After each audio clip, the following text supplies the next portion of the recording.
আসসালামু আলাইকুম রহমতুল্লাহি ওবরকাতুহু। সম্মানিত দর্শক, জনাব ইকবাল হাসান মাহমুদ টুকু, ওনাকে বিদ্যুৎ মন্ত্রী করা হয়েছে।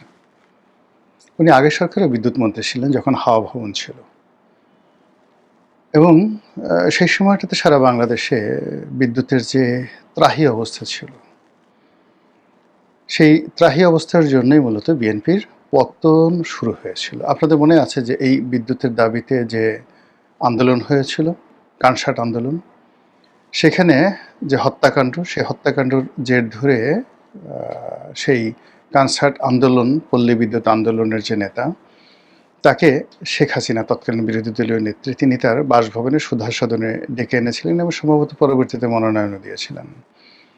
এবং সেখান থেকে যে আন্দোলন বিএনপির বিরুদ্ধে করা হলো, ফলে বিএনপির জন্য অনিবার্যভাবে একটি ১১ এসেছিল। ২০০১ থেকে ২০০৬ পর্যন্ত বিএনপির জন্য ১ নম্বর সমস্যা ছিল বিদ্যুৎ সমস্যা। ২ নম্বর সমস্যা ছিল হাওয়া ভবন খাম্বা 10% কমিশন। এই জিনিসগুলো ছিল ২ নম্বর সমস্যা। যদি ১ নম্বর সমস্যাটা না থাকতো, ২ নম্বর সমস্যাটা হয়তো হতো না।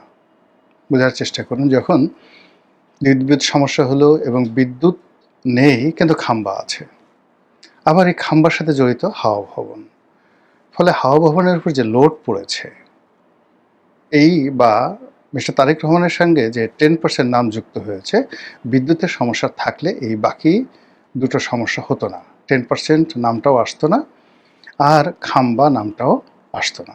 আচ্ছা বলেন তো, বিএনপির জমানাতে যতগুলো খাম্বা তৈরি হয়েছিল, তার চেয়ে ১,০০০ গুণ খাম্বা কি আওয়ামী লীগের জমানাতে তৈরি হয়নি?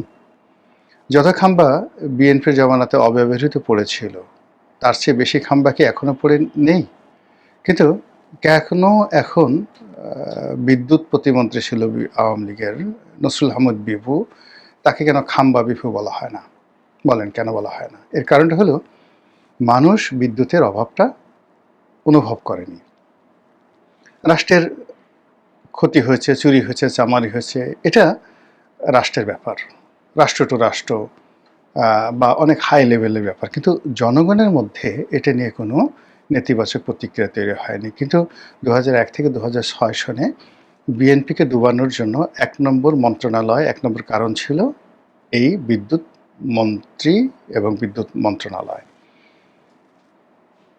জাতির সৌভাগ্য বা দুর্ভাগ্য, সৌভাগ্য এই অর্থে যে মানুষ ব্যর্থতা থেকে শেখে, আর যেখানে মানুষ পড়ে যায় সেখান থেকেই মানুষ উঠে দাঁড়ায়। সেই অর্থে বিদ্যুৎ মন্ত্রী যিনি এখন হয়েছেন মিস্টার টুকু, তো তার হাত দিয়ে বিএনপির উত্থান হতে পারে।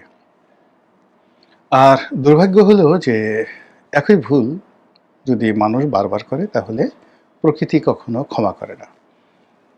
২০০১ সনে জনাব ইকবাল হাসান মাহমুদ টুকু সাহেবের যে স্ট্যামিনা ছিল, শক্তি ছিল, তার ১০ ভাগের ১ ভাগও ওনার এখন থাকার কথা নয়। ওনার বয়স হয়েছে। আর সবচেয়ে বড় ব্যাপার হলো, উনি যেন তেন মানুষ নন। উনি ওয়ান্স আপন এ টাইম শেখ কামালের খুব ঘনিষ্ঠ বন্ধু ছিলেন। বাংলাদেশের যে কটি এলিট পরিবার রয়েছে, সেই কটি এলিট পরিবারের তিনি একজন সদস্য। তারপর তার আত্মীয়-স্বজন মোটামুটি সবাই আওয়ামী লীগ করে। শেখ সেলিম তার বিআই, এটা সবাই জানেন। শেখ কামাল বন্ধু শেখ সেলিম বিআই। এবং বাংলাদেশের ব্যবসায়ী জগতে ৮০-র দশকে যে কটি কোম্পানি খুব ভালো করেছিল, তার মধ্যে ইকবাল হাসান মাহমুদ টুকু সাহেবের কোম্পানি অ্যাপেক্স গ্রুপ, যেটার উনি one of the share holder ছিলেন। উনি বিএনপি করার আগেই ওনার সঙ্গে আমার সম্পর্ক তৈরি হয়েছিল। তো উনি যখন সেই ৮৬-৮৭ সনে ঢাকা চেম্বার ভবনে বসতেন, ঠিক ওই সময়টাতেই তার সাথে আমার ভালো সম্পর্ক। তখন তিনি রাজনীতি করতেন না। তিনি, চট্টগ্রামের জহুর আহমেদ চৌধুরী, এরা সবাই মিলে এই ইউনাইটেডলি অ্যাপেক্স গ্রুপ ছিল, এবং তিনি one of the share holder ছিলেন অ্যাপেক্স গ্রুপের। তখন তাদের একটা টেক্সটাইল মিলে ছিল, সাভার টেক্সটাইল। তখন থেকে আমি টুকু সাহেবকে চিনি একজন সাংবাদিক হিসাবে। জনাব টুকু সাহেবকে আমি তখন থেকে চিনি। এরপরে সেই যখন 2001 সন থেকে জাতীয় রাজনীতিতে এলাম, তখন থেকে তাকে রাজনীতিবিদ হিসেবে চিনি। আর ওনার সঙ্গে আমার ব্যক্তিগত সম্পর্কটা অত্যন্ত স্নেহ এবং শ্রদ্ধা। তিনি আমাকে প্রচণ্ড স্নেহ করেন, আর তাকে আমি শ্রদ্ধা করি। কাজেই তার সম্পর্কে কোনো নেতিবাচক কথা বলা, মানে একটু মুখ বাঁকা করে কথা বলা আমার জন্য খুবই ক্ষতিকর, আমার নিজের জন্য, বিকজ আমি তাকে ভালোবাসি। তো সেই টুকু ভাই, টুকু ভাইয়ের একটি বক্তব্য নিয়ে ভীষণ রকম ট্রল হচ্ছে বাংলাদেশে। সেটা হলো তিনি যেটি বলেছেন যে শেখ হাসিনার জমানে বিদ্যুৎ খাতে যে লুটপাট হয়েছে, সেই লুটপাটের ফলে পুরো বিদ্যুৎ অঙ্গন ঋণের ভারে জর্জরিত। এখন আমাদের যে বিদ্যুৎ খাতটা, এটা এতটা জটিল হয়ে পড়েছে। এখানে এলএনজি দ্বারা বিদ্যুৎ প্ল্যান্ট চালিত হচ্ছে। এখন ইরান যুদ্ধ হয়েছে, এলএনজি পাওয়া যাবে না। এখানে ডুয়েল ফুয়েল আছে, ডিজেল চালিত গ্যাস ক্ষেত্র আছে, এখানে কয়লা চালিত মানে বিদ্যুৎ প্ল্যান্ট আছে। তারপর এখানে দেশের বাইরে আদানি থেকে বিদ্যুৎ আনা হচ্ছে, দেশের বাইরে থেকে আনা হচ্ছে, আমদানি করা হচ্ছে। মানে এত জটিল একটা বিদ্যুৎ খাত তৈরি করে গেছেন শেখ হাসিনা।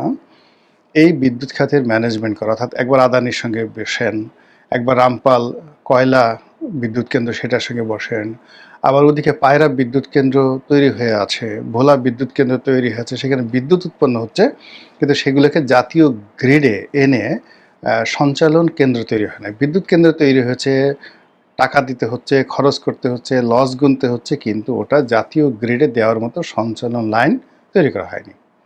যেমন ধরুন ভোলার গ্যাস ক্ষেত্র, ভোলায় প্রচুর গ্যাস আছে, কিন্তু সেই গ্যাস জাতীয় গ্রিডে আনার মতো অবস্থা এখনও তৈরি হয় নাই। আবার পায়রাতে যে বিদ্যুৎ কেন্দ্র তৈরি করা হয়েছে, সেই পায়রার বিদ্যুৎ কেন্দ্র ফুল লোড জাতীয় সঞ্চালন কেন্দ্রে বিদ্যুৎ কেন্দ্রে আনার মতো অবস্থা এখনও তৈরি হয়নি।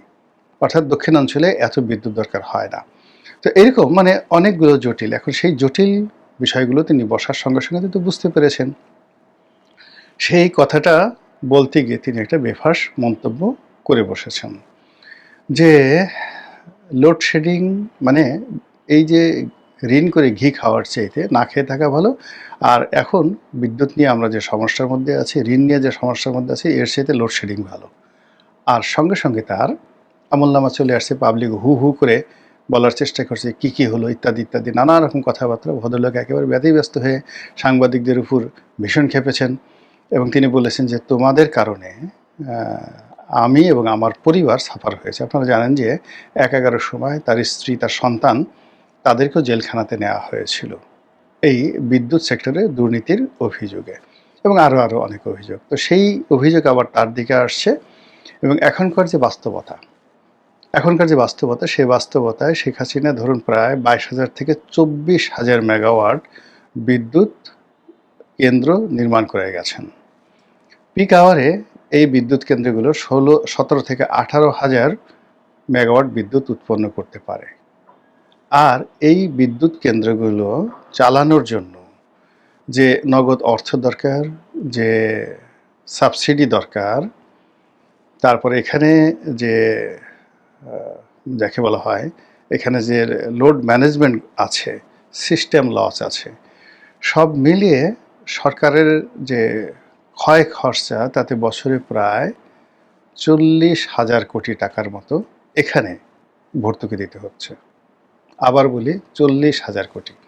তো ৪০,০০০ কোটি টাকা সিস্টেম লস অন্যান্য মিলিয়ে যদি ভর্তুকি দিতে হয়, তারপর এখানে যে বিদ্যুৎ প্ল্যান্টগুলো হয়েছে সেটা বাবদ যদি বছরে কয়েক লক্ষ কোটি টাকা ঋণ শোধ করতে হয়, তাহলে এই যে বিদ্যুতের মেনটেন্যান্স থেকে শুরু করে সমস্ত কিছু করা এটা সম্ভব নয়। এই মুহূর্তে যে সকল কোম্পানির কাছে বিদ্যুৎ নেওয়া হয়েছে তারা আদানি সহ অন্যান্য কোম্পানি প্রায় ১,০০,০০০ কোটি টাকা সরকারের কাছে পাবে। আবার বলছি ১,০০,০০০ কোটি টাকা সরকারের কাছে পাবে। সরকারের কাছে ঘোড়ার ডিম কোনো টাকা নাই। ডক্টর মোহাম্মদ ইউনূস স্থানীয় মুদ্রা ব্যবস্থা থেকে ১,২০,০০০ কোটি টাকা সে ঋণ করে গেছে। এখন টাকা ছাপিয়ে, তারপরে শেষে রিজার্ভ থেকে টাকা ভাঙিয়ে, বিদেশ থেকে লোন এনে কোনো অবস্থাতেই এই ২২,০০০ ২৩,০০০ মেগাওয়াট বিদ্যুৎ উৎপন্ন করে গ্রাহক পর্যায়ে, ভোক্তা পর্যায়ে পৌঁছে দিয়ে পরিস্থিতি সামাল দেওয়ার মতো অর্থনৈতিক অবস্থা নাই। যদি ২২,০০০ মেগাওয়াট চালাতে হয় সরকারকে ৫০,০০০ কোটি টাকা ভর্তুকি দিতে হবে প্রতি বছর। কোথা থেকে দেবে টাকা বলেন? এটা বিদ্যুৎ মন্ত্রী বুঝতে পেরেছে। ফলে কি হলো, আগামী যে মানে যাকে বলা হয় গ্রীষ্ম আসছে, আপনি ধরে নিতে পারেন এই গ্রীষ্ম ২০০২ সনের গ্রীষ্মের মতো মানে ব্যাপক বিপর্যয় তৈরি করবে। এটা বাস্তবতা। এই যে এলএনজি, এখন এলএনজি দিয়ে যে সকল মানে বিদ্যুৎ প্ল্যান্ট চালানো হচ্ছে, ইরান ইরাক যুদ্ধের কারণে এই প্ল্যান্টের মানে পাবে কোথায়? বিদ্যুতের মূল্য আপনাকে বাড়াতেই হবে। হরমুজ প্রণালী ইরান বন্ধ করে দিয়েছে। হরমুজ প্রণালী ইরান বন্ধ করে দেওয়ার কারণে তেলের দাম একদিনের মধ্যে লাফিয়ে $40 বেড়ে গেছে।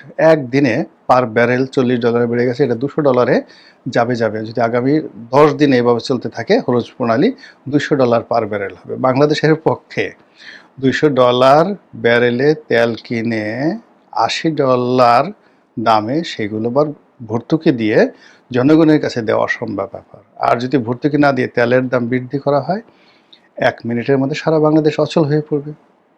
লঞ্চ ধর্মঘট, জাহাজ ধর্মঘট, ট্রাক ধর্মঘট, পরিবহন ধর্মঘট, এমনকি এই যে মেট্রো রেলে আপনারা চলতেছেন, এইগুলোরও ভাড়া দ্বিগুণ করতে হবে। এছাড়া কোনো উপায় নাই। বলেন কি অবস্থা যাচ্ছে? তো এই সব মিলিয়ে যে একটা লোডশেডিং ধেয়ে আসছে, এতে আপনার কোনো সন্দেহ নেই। এবং লোডশেডিংয়ের সাথে সাথে মূল্যস্ফীতি বাড়বে, দ্রব্যমূল্যের দাম বাড়বে, তারপরে মুদ্রাস্ফীতি বাড়বে, টাকার দাম কমে যাবে। ডলারের মূল্য কোনো অবস্থাতেই সরকার এই যে গত 17 মাস ধরে যেভাবে রাখছে 122 টাকা, 123 টাকা, এটা রাখা সম্ভব হবে না, ইম্পসিবল। ডক্টর মোহাম্মদ ইউনূসের সময় যেটা জিনিসটা হয়েছে, এখন সেই সরকারের সময় সেটা হবে না। তার সঙ্গে সঙ্গে ঘুষ বাড়বে, অর্থাৎ এই সমস্ত কাজকর্ম যখনই হবে অনিয়ম, তখন ঘুষ বাড়বে, দুর্নীতি বাড়বে। আর ওই যে আগে যে 10%-এর বদনাম হতো, এটা মানুষ বাড়িয়ে বলবে এখন 10% না, মিস্টার 20% বা মিস্টার 25%। ক্যান ইউ ইমাজিন কি একটা অবস্থার মধ্যে আমরা যাচ্ছি? এবং তার সঙ্গে সঙ্গে অন্য যে অভাব অভিযোগগুলো ধেয়ে আসছে, সেই অভাব অভিযোগের সঙ্গে আইনশৃঙ্খলার অবনতি, মাদক বৃদ্ধি, জেএনজি, রাজপথ উত্তপ্ত হওয়া থেকে শুরু করে আর কত যে দুর্ভোগ দুর্দশা জাতির ঘাড়ে আসছে। কাজেই সবর করুন, পরিস্থিতি মেনে নেওয়ার চেষ্টা করুন, এবং সরকারের জন্য পরামর্শ হলো বি ওপেন, সত্য কথা বলুন এবং খোলামেলা কথা সবার কাছে বলুন, এবং প্রিয় মুখ দিয়ে। অর্থাৎ এখন যে কথাটা টুকু সাহেব বলেছেন, সেই কথাটা যদি তারেক রহমান সাহেব বলতেন, সেই কথা যদি খলিলুর রহমান সাহেব বলতেন, খলিলুর রহমান আপনারা যতই সমালোচনা করেন না কেন, he can speak very nicely, অনেক সুন্দর করে তিনি কথা বলতে পারেন। কিংবা সরকার যে ডাক্তার জাহিদকে নিয়েছে বুদ্ধিজীবী কোঠায় টেলিভিশন টক শো করা থেকে, তো জাহিদের মুখ দিয়ে যদি এই কথা বলা হয়, মাহাদি আমিনের মুখ দিয়ে যদি এই কথাগুলো বলা হয়, তাহলে এটা হয় কি যে মন্ত্রণালয়গুলো নিরাপদ থাকে। এতগুলো উপদেষ্টা নেওয়া হয়েছে মূলত কী জন্য বলেন তো? এখন মন্ত্রীকে যদি সরাসরি আপনি সামনের সারিতে ফেলে দেন, সেখানে স্বরাষ্ট্রমন্ত্রী বলেন বা পররাষ্ট্রমন্ত্রী বলেন কিংবা যোগাযোগ মন্ত্রী বলেন, এই যোগাযোগ মন্ত্রী এক কথা বলে কী বিপদের মধ্যে পড়ছে দেখেন।